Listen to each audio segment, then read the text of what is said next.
बिस्मिल्लाहिर्रहमानिर्रहीम। मैं हूं अरशद लोधी और आप देख रहे हैं मेरा यूट्यूब चैनल अरशद लोधी कम दियां गल्लां। तो दोस्तों, ईद मुबारक हो, बहुत बहुत ईद मुबारक हो। अल्हम्दुलिल्लाह ईद का तीसरा दिन और आज दिल चाहा कि दोस्तों से कुछ बात की जा सके ईद के हवाले से और ज़ारा के हवाले से, क्योंकि ईद पे तो इतनी मसरूफियत होती है कि बंदा अपने अजीज़ कारब, दोस्त अहबाब, रिश्तेदार जो होते हैं, किसी के घर आना, किसी के घर जाना और किसी ने आपके घर आना, तो ये सिलसिला 2-3 दिन तो कम से कम जारी और सारी रहता है। जैसे पहले दिन बड़े भाई की तरफ हम चले गए, उन्होंने हमारी दावत कर दी, हम उनके तरफ गए, पूरा दिन वहीं गुजर गया, रात को वापस आए। तो जाहिर है फिर वही रूटीन के सो जाएं जी। तो सुबह जब उठे तो फिर तैयारी थी कि जी आज उन्होंने हमारी तरफ आना है, बेटियों ने आना है, बहू के माँ बाप ने आना है। तो काफ़ी रिश्तेदार जो हैं वो घर में इकट्ठे हो जाते हैं, खुशियाँ मनाते हैं। तो आज चूँकि ईद का तीसरा दिन है, कुछ थोड़ा सा टाइम था, तो मैंने सोचा कि आज दोस्तों से बात करते हैं कि सुनाएं जनाब कैसी ईद गुजरी है आप लोगों की। ईद की खुशियों में ज़ाहिर है अपने और जो सारे दोस्त अहबाब होते हैं उनको शिरकत की दावत बंदा देता है, मिलता जुलता है। तो हमारी तो खैर रूटीन होती है कि हम सुबह उठते हैं, वालदा मोहतरमा की कब्र अनवर पे जाते हैं, हाज़री देते हैं, दुआ खैर करते हैं। ज़ाहिर है हर बंदा अपने वालदैन के लिए दुआ खैर तो करता ही है, लेकिन ईद के दिन ख़ासकर मैंने देखा कि बहुत सारे लोग, कब्रस्तान भरा हुआ था, लोग फूल लेके कब्रस्तान पहुँचे हुए थे। तो मुझे बड़ी हैरत हुई कि यार जिस तरह ये लोग आज कब्रस्तान में लोगों जो हैं फूल पकड़े हुए हैं, छापर पकड़े हुए हैं, छापरों में फूल हैं, कब्रों पे ऊपर फूल फेंक रहे हैं, दुआ खैर कर रहे हैं। काश ये लोग हर दिन ऐसे ही अपनी माँ बाप की कब्रों पे आएँ, अपने अजीज़ो कारब की कब्रों पे आएँ, हाज़री दें, दुआ खैर करें। तो अगर दुनिया में रहते हुए इन जो कब्रस्तान के बासी हैं इनसे कोई गलती कुताही हो गई हो तो अल्लाह ताला आपकी दुआओं के सदके उनकी मगफरत फरमा देगा। खैर अच्छी बात है, कम से कम आप लोग ईद पे तो आए, ईद पे तो आके दुआ खैर की। तो दोस्तों, ईद से पहले आखिरी रोज़ा था, 29वां रोज़ा था, तो मैंने लास्ट वीडियो बनाई थी, ज़ारा पे बात की थी। तो ज़ारा पे जब मैंने बात की बहुत लोगों ने उसे पसंद किया, बहुत लोगों ने दुआएं दी, मुझे मैसेज करके फोन करके लोगों ने दुआएं दी कि जी बहुत अच्छी बात की आपने, बहुत अच्छी दुआ की है ज़ारा के लिए। तो ज़ारा के अज़ीज़ो कारब जो थे उनमें से भी 1-2 बंदे ने फ़ोन करके रब्ता किया और मैसेज दिए और बताया कि जी बहुत अच्छी बात है, आप इसी तरह अगर ज़ारा पे बात करते रहेंगे तो हमें कभी इम्कान है कि इंशाअल्लाह ताला ज़ारा को इंसाफ मिल के रहेगा।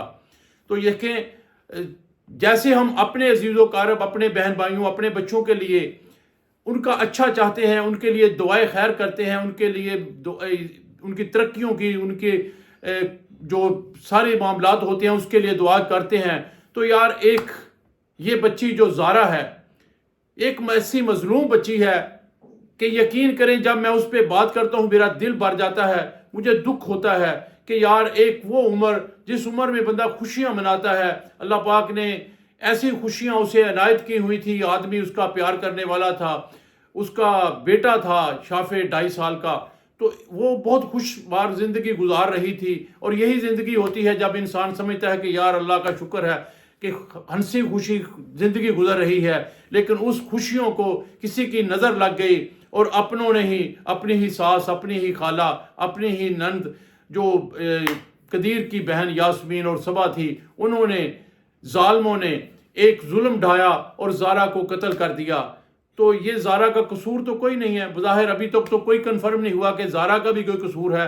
हाँ ये ज़रूर है कि ज़ारा अपने मियाँ से प्यार करती थी, उसका मियाँ उससे प्यार करता था, यही उसका जुर्म था। जो उसके घर वालों को नागवार था वो नहीं समझते थे, वो नहीं चाहते थे कि ज़ारा का मियाँ कदीर उसे लेके जो जहाँ वो रहता था सऊदी अरब वहाँ ले जाए। वो चाहते थे कि ये यहीं रहे, हमारी नौकरानी बन के रहे, हमारे बर्तन साफ़ करे, हमें खाना बना के दे, हमारी खिदमत करे। तो ये चीज़ें पुरानी हो गई। खैर आज के दौर में ऐसा तो मुमकिन नहीं है। तो बेहतर तो यही होता है कि ज़ाहिर है बच्चियाँ अपने मियाँ के साथ ही अच्छी लगती हैं, फैमिली इकट्ठी ही रहना अच्छी लगती है। تو وہ بھی اسی طرح قدیر کی بھی یہی سوچ تھی، زارا کی بھی یہی سوچ تھی کہ یار ہم دونوں میاں بیوی اکٹھے رہیں، اپنی خوشیاں بانٹیں. تو یہ بھی اسی طرح زندگی گزار رہے تھے. بس کچھ چھوٹے چھوٹے معاملات تھے جس پہ آ کے زارا کی ساس سغرا جو ہے وہ اس سے دل برداشتہ تھی، اس سے نفرت کرتی تھی، اس سے اچھا نہیں سمجھتی تھی. وہ سب سے بڑی بات جو تھی وہ یہ کہتے ہیں، جو اس کے مطلب محلے دار، دوست احباب، ان کے رشتہ دار، ان کے ہمسائے، ان کے گاؤں والے لوگ جو ہیں، جو انہوں نے مجھے بتایا، جب ہم نے میڈیا پہ سنا، وہ یہی ہے کہ یہ لوگ کوئی اچھے کردار کے لوگ نہیں تھے، ان کے جو کریڈٹ تھا اچھا نہیں تھا. یہ سغرا کی جو زارا کی جو ساس ہے سغرا، یہ کہتے ہیں کوئی جادو ٹونا کرتی ہے.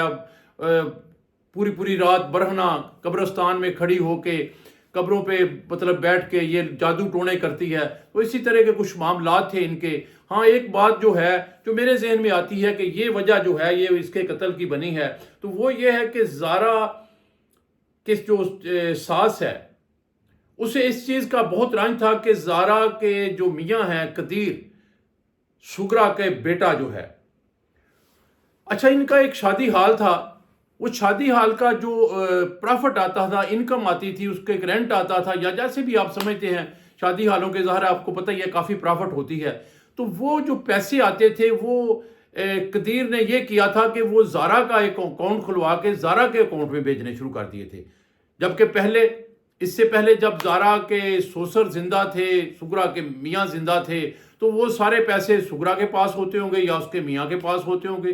یہ ایک اس سے بڑی چبھن تھی، بڑی تکلیف تھی کہ یار یہ لڑکی آئی ہے، اس نے میرے حقوق پہ ڈاکہ ڈال دیا ہے اور یہ سارے پیسے جو ہیں اس کے اکاؤنٹ میں آنے شروع ہو گئے ہیں. تو اس طرح کی باتیں جو ہیں وہ چھوٹی چھوٹی باتیں جو ہیں وہ بڑھتی جو ہیں وہ کہتے ہیں کہ زیادہ بن جاتی ہیں. تو یہ باتیں بنی اس کے قتل کی. پھر جو قدیر ہے اس کا کہتے ہیں کہ جی قدیر کے اپنی زبانی الفاظ ہیں کہ جی میں اپنی ماں کو 60-70 ہزار روپیہ مہینہ بھیجتا تھا.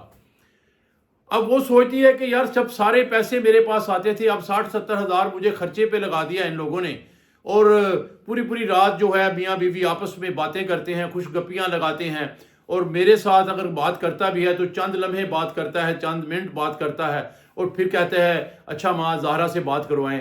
تو پھر وہ یہ سمجھتی تھی کہ شاید یہ میرے راستے میں رکاوٹ بن گئی ہے، میرے حقوق پہ ڈاکہ ڈال دیا ہے اس نے. تو اس طرح کی باتیں جو ہیں اس کے اندر وہ جمع ہوتی رہیں اور جب وہ بہت زیادہ جمع ہو گئیں وہ ایک غبار بن گیا، اور پھر اس نے سارا کچھ ایک چیز جو ہے پسے پلت ڈالی اور فیصلہ کر لیا کہ اب اس زارا کو میں دنیا میں نہیں رہنے دوں گی، اسے میں قتل کر دوں گی، اس کے جسم کے ٹکڑے کر دوں گی. پھر اس نے کیا کیا، ان کے کوئی دور سے ملنے والے ہیں، ان کا بیٹا ہے نوید عرف سونی جو قتل کا مرکزی ملزم ہے، جس نے اس کے جو ٹکڑے کیے جسم کے، اس کے سر پہ سرہانہ رکھ کے اس کے سانس روکی اور اسے قتل کیا. اس کے متعلق بتاتے ہیں کہ جی اس کے ساتھ انہوں نے کوئی جو بات چیت کی، اس سے معاملات طے کیے. یاسمین کا چونکہ میاں جو ہے وہ باہر ہوتا ہے، اٹلی ہوتا ہے، انسانی سمگلر ہے، وہ لوگوں کو باہر بھیجتا ہے. تو وہ جو نوید عرف سونی ہے وہ بھی کہتا تھا انہیں کہ جی مجھے باہر بھیج دیں. تو ظاہر ہے آج کل کے دور میں جیسے پاکستان کے حالات ہو گئے ہیں، ہر بندہ چاہتا ہے کہ یار میں باہر نکل جاؤں، میں اپنے مستقبل کے لیے کوئی بہتر جو ہے کام کرنے کے لیے لوگ باہر نکل رہے ہیں. اسی طرح اس کی بھی سوچ تھی کہ میں ملک سے باہر چلا جاؤں، اٹلی چلا جاؤں. تو انہوں نے اس سے بات کی کہ بھئی اگر آپ چاہتے ہیں کہ آپ اٹلی جانا چاہتا ہو تو ہمارا ایک چھوٹا سا کام کریں. اس نے کہا جی بتائیں کیا کام ہے. تو انہوں نے کہا کہ دیکھیں یہ زارا جو ہے یہ ہمارے راستے کا کانٹا بن گئی ہے، اسے راستے سے ہٹا دیں تو ہم آپ سے پرامس کرتے ہیں، وعدہ کرتے ہیں کہ آپ کو اٹلی بھیج دیں گے. اب چونکہ وہ ایک کم سن بندہ تھا، وہ اسے مطلب سمجھ آئی کہ ظاہر ہے 20-25 سال کا جب بندہ ہوتا ہے اس پہ جذباتی ہوتا ہے. اس نے فیصلہ کیا کہ ٹھیک ہے یار، ایک کام کرنے سے اگر میری زندگی سنور سکتی ہے، میرا مستقبل سنور سکتا ہے تو میں کیوں ایسا کروں. تو اس نے یہ فیصلہ کیا کہ ٹھیک ہے، ان سے ساتھ حامی بھر لی کہ ٹھیک ہے آپ جیسے کہتے ہیں میں کرنے کو تیار ہوں. پھر انہوں نے پروگرام بنایا، ایک باقاعدہ پلاننگ بنائی. اس کے لیے انہوں نے چھریاں، کوہاڑیاں، ٹوکے وغیرہ خریدے اور سارا فیصلہ کر کے اس کو لاہور سے بلایا، ہائر کیا. وہ بھی آ گیا. یہ 2-3 دن پہلے آ گیا تھا. یہ یاسمین کے گھر ٹھہرا ہوا تھا اور یہ وہیں بیٹھ کے ساری میٹنگ وغیرہ کرتے تھے कि ज़ारा को किस तरह कत्ल किया जाए। इनका प्रोग्राम बन गया। इन्होंने ज़ारा को जिस रात कत्ल किया है उस रात ये सारे प्लानिंग करके इन्होंने फैसला किया हुआ था जी आज रात हम इसे कत्ल करेंगे, क्योंकि हफ्ते की रात है, सुबह इतवार है। तो इतवार के दिन तो आपको पता है मोस्टली ये होता है लोगों को छुट्टी होती है, छुट्टी का दिन होता है। हर बंदा ये सोचता है कि कोई बात नहीं यार छुट्टी है, आराम से उठेंगे, ज़्यादा देर तक लोग सोते हैं। तो इन्होंने उस चीज़ का फ़ायदा उठाते हुए ज़ारा को रात की तरीकी में कत्ल किया, उसके टुकड़े किए, उसके जिस्म को छापरों में बंद करके तोड़ों में बंद किया और फिर ऊपर छत पे ले जाके पीछे इनके घर के एक प्लाट है खाली जिसमें लोग कूड़ा करकट फेंकते हैं, इन्होंने उन तोड़ों को वहाँ फेंक दिया। जब सुबह हुई इन्होंने फौरी तौर पे जो सोनी है वो तो ये काम करके वापस चला जाता है, तो अपने जो इसका यास्मीन का बेटा है अब्दुल्ला, ये 16-17 साल का बच्चा है, उसको फ़ोन करते हैं, उसे बुलाते हैं कि जी फौरी तौर पे मोटरसाइकिल लेके आओ, घर के पीछे जो खाली प्लाट है वहाँ कुछ हमने कचरा फेंका है, कोई वो तोड़े उठा के हमने कहीं बाहर फेंकने हैं। तो वो बच्चा आता है, उसके मोटरसाइकिल पे वो तोड़े रखे जाते हैं, उनको उठा के वो गंदे नाले में फेंक देते हैं। तो इस तरह का मामला करके इन्होंने ज़ारा को अपने रास्ते से हटा दिया। शायद ये समझते थे कि ये राज हमारा राज ही रहेगा, किसी को कैसे पता चलेगा रात की तरीकी में हमने उसे कत्ल किया है, उसके जिस्म के टुकड़े किए हैं, उसे गंदे नाले में फेंक दिया। अब कौन उसे ढूंढेगा, कैसे पता चलेगा कि ज़ारा कहाँ गई है। एक प्लानिंग बना ली इन्होंने, एक प्रोग्राम बनाया कि मशहूर कर देते हैं कि जी ज़ारा किसी के साथ भाग गई है। तो जब ज़ारा के मियाँ कदीर का फ़ोन आता है माँ को कि माँ ज़ारा फ़ोन नहीं उठा रही, फ़ोन कहाँ उठाना था, उसके फ़ोन तो इन्होंने तोड़ के वो भी उसके सर के साथ एक छापर में बंद करके वो भी बाहर फेंक दिए थे। तो ज़ारा फ़ोन नहीं उठा रही, माँ से बात करता है, माँ कहती है बेटा हमें क्या पता, हम तो खुद परेशान हैं, सुबह से ज़ारा गायब है, ज़ारा किसी के साथ भाग गई है, अपने आशना के साथ भाग गई है, हम तो बहुत परेशान हैं कि वो कहाँ चली गई है। तो कदीर सऊदी अरब में बैठा हुआ वहाँ परेशान होता है कि ये क्या माजरा हो गया, वो कैसे भाग गई, वो तो बड़ी नेक पासा औरत थी, किसी के साथ उससे के इसके तरह के मरासम नहीं थे। वो परेशान होता है, परेशान हो के वो अपने सोसर शबीर जो ASI है गुजरांवाला में उसे फ़ोन करता है, उसे बताता है कि पापा इस तरह मैंने फ़ोन कर किया है, ज़ारा फ़ोन नहीं उठा रही, माँ ने बताया है कि ज़ारा किसी के साथ भाग गई है, आप प्लीज़ जाएं ज़रा पता करें जाके क्या माजरा है, कि मुझे कुछ समझ नहीं आ रही, मैं तो प्रदेश में बैठा हूँ, आप प्लीज़ तकलीफ़ करें जाएं। जब शबीर ने यह बात सुनी उसके पाँव के नीचे से ज़मीन निकल गई। उसकी एक ऐसी बेटी जो बहुत नेक साले थी और उसकी कोई शिकायत नहीं थी इस तरह की, तो वो फौरी तौर पे गाड़ी निकालता है, वहाँ अपने बच्ची के ससुराल डस्का आता है, आके देखता है माजरा, सारे घर का हालात देखता है। जब घर के हालात देखता है तो उनको सारों को खुशगपियों में मशगूल देखता है, परेशान होता है। घर की तो सारी सफाई की हुई है, हर तरफ खुशबुएं फैली हुई हैं और ये कहते हैं कि ज़ारा भाग गई है। अगर ज़ारा भाग गई होती तो घर के हालात ऐसे ना होते, ये परेशानी में होते, इनको कैसे पता चलता कि सफाई भी करनी है, घर को धोना भी है। ये तो आराम से बैठे हुए परेशानी की हालत में बैठे होते, अफसुर्दगी की हालत में बैठे होते कि यार घर की बहू, बार की बेटी जो है वो किसी के साथ भाग गई है। उसने जब उनसे पूछा गिछा तो वो लड़ाई झगड़े के मूड में उससे तलख बातें करना शुरू हो गए। वो भी परेशान हुआ, उसने फौरी तौर पे भाई को फ़ोन किया। जब उसका भाई आता है उन्हें दोनों ने मशवरा किया कि ये मामलात हैं, घर के हालात जो हैं वो ये नहीं बता रहे कि ज़ारा किसी के साथ भाग गई है। हाँ, ये मुझे ज़रूर समझ आ रही है कि इन्होंने ज़ारा को कहीं गायब कर दिया है, ज़ारा को कोई नुकसान पहुँचा दिया है, कि ज़ारा जो है उसके लिए इन्होंने एक मनगढ़ंत कहानी बनाई है। उन्होंने फौरी तौर पर जो है 15 पे फ़ोन किया, पुलिस आती है, पुलिस को बताते हैं कि जिस तरह इन्होंने हमारी बेटी को अगवा कर लिया है, कहीं गायब कर दिया है। पुलिस उनको पकड़ती है, थाने ले जाती है, थाने जाके उनसे पूछगिछ होती है। ज़ाहिर है वो जैसे एक रवायती हमारा दस्तूर है, पुलिस वाले कुछ ले लुआ के उनके छोड़ देते हैं। शबीर अपने घर चला जाता है गुजरांवाला। अगले दिन वो सुबह सुबह उठता है, वापस आता है, थाने जाता है। थाने में जाके जब हालात देखता है कि वो जो मुलज़म है वहाँ मौजूद नहीं होते, पता करता है ज़ारा गायब है, ज़ारा अभी तक उसका कुछ पता नहीं चलता। फिर परेशान होता है, अपने असर रसूख जो है उसको मिलाता है। फिर तफ्तीश का दायरा जो है वसी होता है, दोबारा उनको गिरफ्तार किया जाता है। फिर उनसे पूछगिछ होती है, कदीर को बता दिया जाता है कि जी देखें ये मामलात है, कोई समझ नहीं आ रही, ज़ारा कहाँ गई है, लगता है कि आपके घर वालों ने उसे कोई नुकसान पहुँचा दिया, इन्होंने कहीं गायब कर दिया है। قدیر فوری طور پہ وہاں سے ٹکٹ کرواتا ہے، واپس آ جاتا ہے۔ اگلے دن جب ان سے پوچھ گچھ ہوتی ہے تو یہ چھوٹا بچہ جو عبداللہ ہے، یاسمین کا بیٹا، اسے جب پولیس اپنے روایتی طریقے سے اس سے پوچھ گچھ کرتی ہے تو وہ بتاتا ہے کہ جی مجھے کچھ نہیں پتا، مجھے اتنا پتا ہے کہ مجھے فون کر کے نانوں نے بلایا تھا، اس نے کہا تھا کہ یہ 2 توڑے کچرے کے ہیں، انہیں پھینکنے جانا ہے نالے میں، تو میں ان کے ساتھ جا کے وہ نالے میں پھینک کے آیا ہوں۔ پولیس کو سمجھ آ جاتی ہے، پولیس فوری طور پہ اس کو ساتھ بٹھاتی ہے، گاڑی میں ملزموں کو بٹھاتی ہے اور وہاں پہنچتی ہے۔ وہاں پہنچ کے جب ریسکیو ون کو فون کرتے ہیں تو وہ آتی ہے، ریسکیو والے جب وہ توڑے نکالتے ہیں پتہ چلتا ہے کہ ان کے اندر جسم انسانی جو اجزاء ہیں۔ تو اس وقت تک جو ہے قدیر بھی وہاں پہنچ چکا ہوتا ہے، قدیر کی آنکھوں کے سامنے یہ سارا ماجرا ہوتا ہے، قدیر سردہ ہوتا ہے، ماں سے کچھ باتیں کرتا ہے، تلخ باتیں بھی ہوتی ہیں اور پھر وہ تھانے آ جاتے ہیں۔ پھر اسی طرح باقی سارے معاملات کھلتے جاتے ہیں اور آج تک یہ معاملات چلتے ہی جا رہے ہیں، چلتے ہی جا رہے ہیں۔ اب یہ سمجھ نہیں آ رہی کہ یار اس کیس کو اتنا کیوں لٹکایا جا رہا ہے، جبکہ کلیئر ہو گیا کہ یہ قاتل ہیں، انہوں نے قتل کیا ہے، آلہ قتل برآمد ہو گیا، سارے حقائق سامنے آ گئے، انہوں نے تسلیم کر لیا۔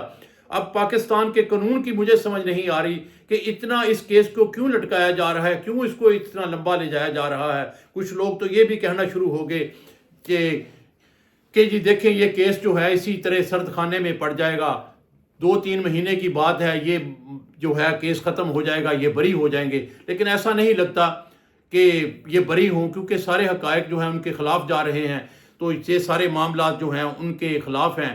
تو لگتا یہی ہے کہ انشاءاللہ تعالیٰ ان کو سزائیں ہوں گی، سزائیں موت بھی ہوگی، عمر قید بھی ہوگی، اور اسی طرح ان کی زندگی جو ہے جیل کی سلاخوں کے پیچھے گزرے گی اور وہیں سے ان کی لاشیں آئیں گی، اور وہ زندگی کے یہ جو انہوں نے زیادتی کی ہے بچی کے ساتھ، ان کے ساتھ بھی ایسے ہی ہوگا۔ باقی اللہ تعالیٰ بہتر فیصلے کرنے والا ہے، اللہ تعالیٰ بہتر فیصلہ کرے گا اور ان کو سزائیں ضرور ہوں گی۔ آپ صرف ایک تکلیف کیا کریں، جب ہم زارا پہ بات کرتے ہیں تو پلیز ویڈیو کو پورا دیکھا کریں، لائک کیا کریں، شیئر کیا کریں، اور وہ دوست جو ابھی تک جنہوں نے ہمارا چینل سبسکرائب نہیں کیا ان سے میری ریکویسٹ ہے کہ پلیز اگر آپ زارا سے ہمدردی کرتے ہیں، زارا کا جو فیصلہ ہے وہ سننا چاہتے ہیں، تو زارا کے حق میں بات سننا چاہتے ہیں تو پلیز چینل کو سبسکرائب کر لیں۔ انشاءاللہ تعالیٰ کل پھر کسی موضوع پہ بات ہوگی۔ ایک دفعہ پھر آپ سب کو عید مبارک، رمضان کی بھی روزے جو آپ نے رکھے ان کی بھی مبارک۔ اللہ پاک سب کے روزے نمازیں قبول و منظور کرے اور سب کے لیے آسانیاں پیدا کرے، خوشیاں منائیں، کیونکہ عید کا تیسرا دن ہے۔ اپنے پیاروں کے ساتھ، اپنے بچوں کے ساتھ خوشیاں منائیں۔ اللہ تعالیٰ آپ کا حامی و ناصر ہو۔ اللہ حافظ۔